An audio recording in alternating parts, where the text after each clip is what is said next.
Archetype kebaikan dibalas kejahatan. Dalam legenda dunia, menggambarkan kisah di mana seseorang yang berbuat baik justru dikhianati atau disakiti oleh orang yang ia bantu. Arketipe ini sering menjadi pelajaran tentang kepercayaan, pengorbanan, dan konsekuensi dari pengkhianatan.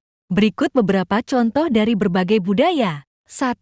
Cerita Kalilah wa Dimnah. Dalam cerita asal India ini, seekor sapi yang baik hati bernama Kshetrabahu ditipu dan dikhianati oleh sahabatnya sendiri, seekor serigala bernama Dimnah. Meskipun sapi itu memberikan kepercayaan dan kebaikan kepada Dimnah, sang serigala berkhianat demi keuntungan pribadi, yang pada akhirnya membawa kehancuran bagi keduanya.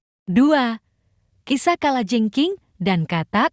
Dalam fabel terkenal, seekor kalajengking meminta seekor katak untuk membantunya menyeberangi sungai. Katak itu dengan baik hati menyetujuinya meskipun tahu risiko diserang. Di tengah perjalanan, kalajengking menusuk katak, yang menyebabkan keduanya tenggelam. Kisah ini menggambarkan bagaimana sifat buruk atau kejahatan bisa sulit untuk diubah, bahkan ketika dihadapkan dengan kebaikan. 3. Cerita Anjing Tua dan Pemuda dalam mitologi Jepang. Seorang pemuda yang hidup sederhana dengan anjingnya, suatu hari menemukan emas berkat bantuan anjingnya. Namun, tetangga yang cemburu meminjam anjing tersebut untuk mendapatkan emas juga. Tetapi ketika gagal, ia membunuh anjing tersebut. Pemuda itu yang telah menunjukkan kebaikan pada tetangganya justru mendapat balasan kejam dengan kematian anjingnya. 4.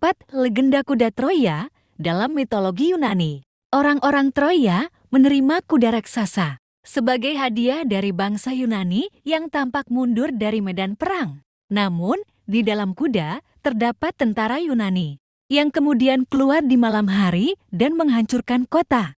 Kebaikan orang Troya dalam menerima hadiah itu dibalas dengan pengkhianatan. 5. Legenda Dr. Faustus.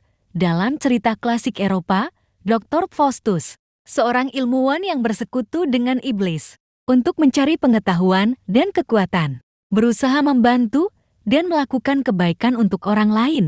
Namun, sang iblis memperdayanya dan akhirnya menuntut jiwanya sebagai imbalan, mengingatkan bahwa persekutuan dengan niat jahat tidak pernah membawa hasil baik. 6. Cerita Singa dan Manusia. Dalam beberapa versi cerita rakyat Eropa, seorang manusia membebaskan seekor singa dari perangkap. Namun, ketika singa itu lapar, ia justru menyerang manusia tersebut. Versi ini sering mengandung pesan bahwa kebaikan yang diberikan kepada makhluk liar atau berbahaya mungkin tidak selalu dihargai. Archetype kebaikan dibalas. Kejahatan seringkali digunakan sebagai pengingat akan kebijaksanaan dalam memberikan kepercayaan dan kebaikan, terutama kepada mereka yang mungkin tidak memiliki niat yang tulus. Kisah-kisah ini menyoroti bagaimana pengkhianatan bisa terjadi bahkan kepada mereka yang paling baik hati.